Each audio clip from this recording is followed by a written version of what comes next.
ang bagong langit at ang bagong lupa, pahayag 21:1-8.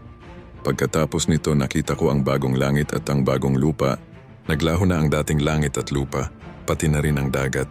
At nakita ko ang banal na lungsod, ang bagong Jerusalem, na bumababa mula sa langit galing sa Diyos.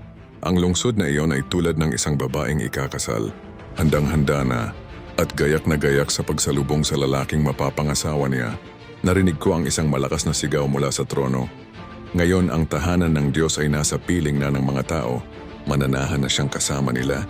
Sila'y magiging mga mamamayan niya, at siya'y makakapiling na nila at magiging Diyos nila. Papahirin niya ang mga luha sa kanilang mga mata. Wala nang kamatayan, kalungkutan, iyakan o sakit, sapagkat lumipas na ang dating kalagayan.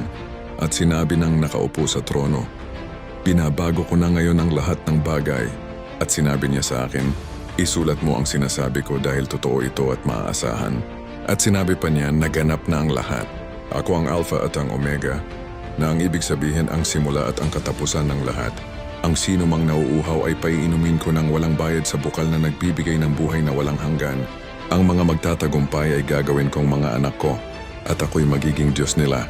Pero nakakatakot ang sasapitin ng mga duwag, mga ayaw sumampalataya sa akin. Marurumi ang gawain, mga mamamatay tao, mga immoral, mga mangkukulam, mga sumasamba sa mga Diyos-Diyosan, at lahat ng sinungaling. Itatapon sila sa nagliliyab na lawang apoy at asupre, na siyang ikalawang kamatayan.